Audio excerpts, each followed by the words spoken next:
If you've ever felt like the world is against you, then you'll probably relate to how Batman feels right now. In the last issue of Absolute Batman, which introduced the Absolute version of the Scarecrow, Jim Gordon uncovered proof that everything that had ever gone wrong in Bruce Wayne's life was orchestrated by billionaire Jack Grimm, this universe's version of the Joker. As a boy, he had won a school science project, and the prize was a trip to the city zoo. Unfortunately, the zoo was the site of a mass shooting event that claimed his father's life. Crushed under the weight of this injustice and the cruelty of life in general, he dedicated himself to righting wrongs by becoming Batman.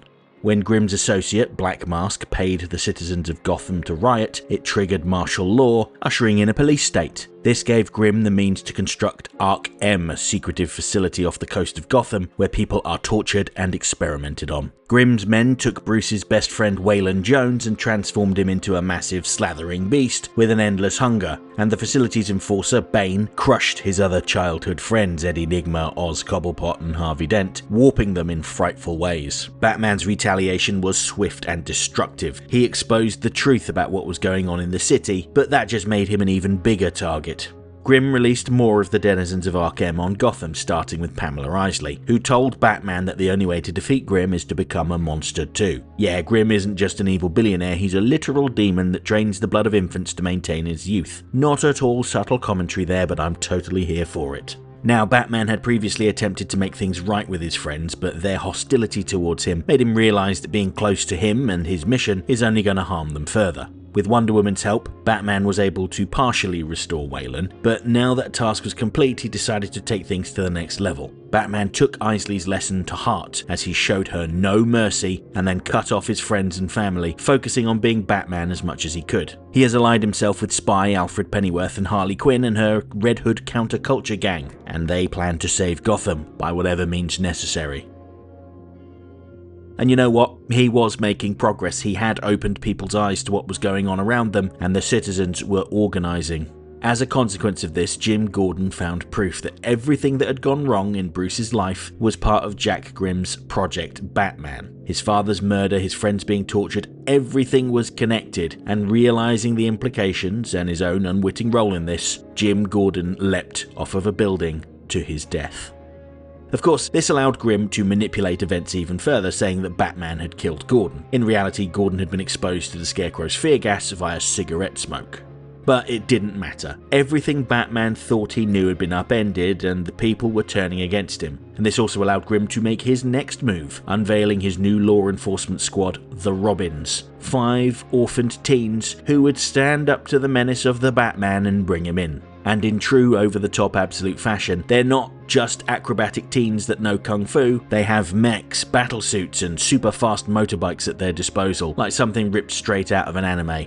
At the start of the issue, Batman is withdrawn even by his standards. He's locked himself away in a room to read over the Project Batman files, and he can't believe that everything he thought he knew was a lie. In order to try to disprove it, he breaks into Blackgate Prison to interrogate Joe Chill, the gunman who killed his father. Bruce had regularly visited him in prison to try to get an understanding of why he did what he did, but had never got a clear answer. Now, as Batman, he would make him confess. He wants Chill to say that it isn't true, that he wasn't playing his part in a grand scheme, but it's too late for that. Anticipating this move, the Scarecrow lies in wait, blowing his toxic smoke into Chill's face, and tells him to go make his bed, by which he means fashion a noose from the sheets and end his own life. There are solid steel bars separating Batman and Chill, who is just out of his reach, so all he can do is watch as Scarecrow fills him in.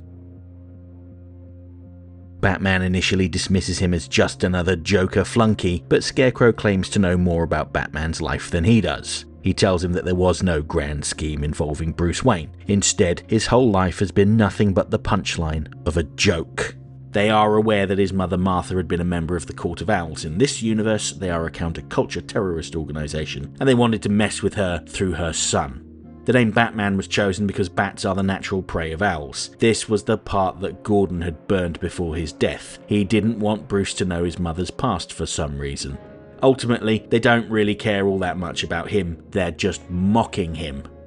While Batman and Scarecrow had been talking, Chill finished making his noose and ended his own life. Batman had tried to save him, reaching out with the pointy parts of his cape, but much like Jim Gordon, it was not successful and may have unintentionally incriminated him. Not that things could get much worse for him, but it's not exactly gonna help, is it? With Chill dead, Scarecrow gone, seemingly disappearing into a shadow, Batman has to go on the run, but he's very quickly descended upon by the Robins. And of course you knew this was coming, because they're seen on the cover, facing off with Batman. Dick Grayson is up first, and you may recall seeing him in an earlier issue working as a medic, cleaning up Batman's trail of destruction as he tore through the criminal underworld. And he is actually very restrained. His mech seems to play on his medical background with a plethora of pouches. How very 90s. And he tells Batman to surrender. When that doesn't work, he calls upon Robin too, Jason Todd, who pilots a mech with a massive anti-air rifle, and in his enthusiasm, he almost shoots Grayson down too. Whoops. When Batman hits the ground, that's when the remaining Robins, Robin 3, Tim Drake, Robin 4, Duke Thomas, and Robin 5, Stephanie Brown, mob him. They advise Batman to surrender, but his response is a very curt no, as he removes his bat symbol battle axe. Now, I will be the first person to say that, broadly speaking, I don't like the concept of Robin very much. Damian Wayne works for me in the mainline books because of his unconventional upbringing, but I've never really been a fan of sidekicks. However, I can see the potential of this group. They are well-meaning stooges that have been manipulated by Deathstroke and the Joker. Mayor Hill talks about how they've never been on a mission before, but it isn't harming their popularity. Although given how every other word out of Hill's mouth has been a demonstrable lie, I find myself wondering how popular this team really is.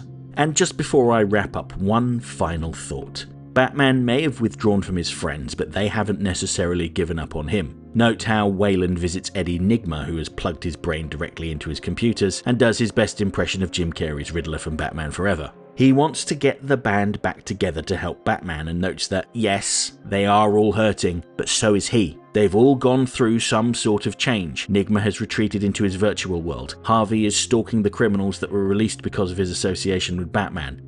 And Oz heads out to destroy a rival's nightclub.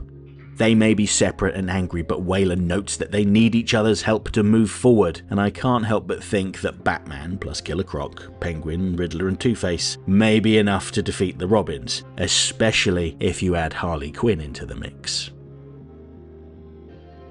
Absolute Batman number 20 is available now from all good comic shops. I would encourage you to research your local comic shop, and if you don't have one, I'm certain there are dozens of good stores nearby that would be happy to mail you your comics.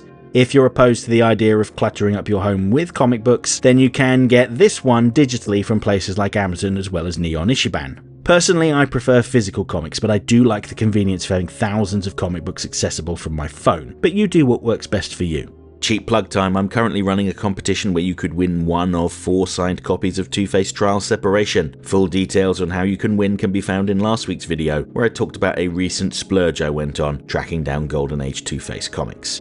Check that out if you haven't already. I tried to do something a little different and, perhaps predictably, it didn't get much of a response.